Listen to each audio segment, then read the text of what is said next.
గురుభ్యో నమ హరి ఓం. ప్రేక్షక దేవులందరికీ కూడా నమస్కారం. అదేవిధంగా మా వీడియోలు చూస్తున్న ప్రతి ఒక్కరికి కూడా ఆ అమ్మవారి కరుణా కటాక్షం కలగాలని కోరుకుంటూ నమస్కారం చేసుకుంటూ ఈరోజు యొక్క వీడియోలోకి వెళ్దాం. అదేవిధంగా అమ్మవారికి మనకు స్తోత్రాలు మంత్రాలు చెప్తున్నాం కదా. అదేవిధంగా ఈరోజు కూడా లక్ష్మీదేవికి ఎన్ని రూపాలు, అందులో ఒక రూపమే తులసీదేవి. అదేవిధంగా తులసి స్తోత్రం నుంచి ఒక శ్లోకాన్ని మనం ఈరోజు చెప్పుకున్నాం. ఆ శ్లోకం చెప్పి అమ్మవారికి నీళ్లు పోసి, తులసీదేవికి నీళ్లు పోసి ఆ నీళ్లు మన శిరస్సును జల్లుకున్నాం. ఒక తులసి పత్రం, అమ్మవారు నేల రాలిన ఒక పత్రాన్ని మనం తీసుకొని ఆ పత్రాన్ని కళ్ళకద్దుకొని అమ్మవారి ప్రసాదంగా మనం సేకరించా. అది ఒక మహా పుణ్యమైనది.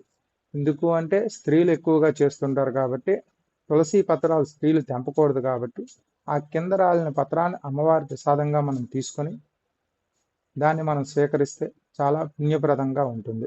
అదేవిధంగా మనం కూడా ఆ తులసీదేవిని నమస్కారం చేసుకుంటే ఆ లక్ష్మీదేవి సాక్షాత్తు మన ఇంట్లో నివసిస్తూ ఉంటుంది. కాబట్టి ఆ తులసి యొక్క మంత్రాన్ని ఈరోజు తెలుసుకుందాం.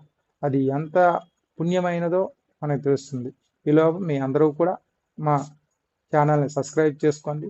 ఈ వీడియోని గట్టిగా లైక్ కొట్టండి. ఎన్ని లైక్లు వస్తే అంతమందికి ఇది చేరుతూ ఉంటుంది. మనం షార్ట్సే ఎక్కువ పెడుతున్నాం, చిన్న చిన్నవి. ఇవన్నీ కూడా ఒక వీడియో చేసి మీకు పెడతాను కాబట్టి చిన్నవి పెడుతున్నాను కాబట్టి అందరూ కూడా లైక్ చేయండి, చేసి చాలామందికి వెళ్ళేటట్టు చూడండి. ఇక ప్రారంభిద్దాం. శ్రీ మహాలక్ష్మియే నమః. ఓం ఐం హ్రీం శ్రీం శ్రీ తులసీ మాతాయే నమః అనుకుంటూ మనం శ్లోకాన్ని ప్రారంభిద్దాం. శ్రీమాత్రే నమః.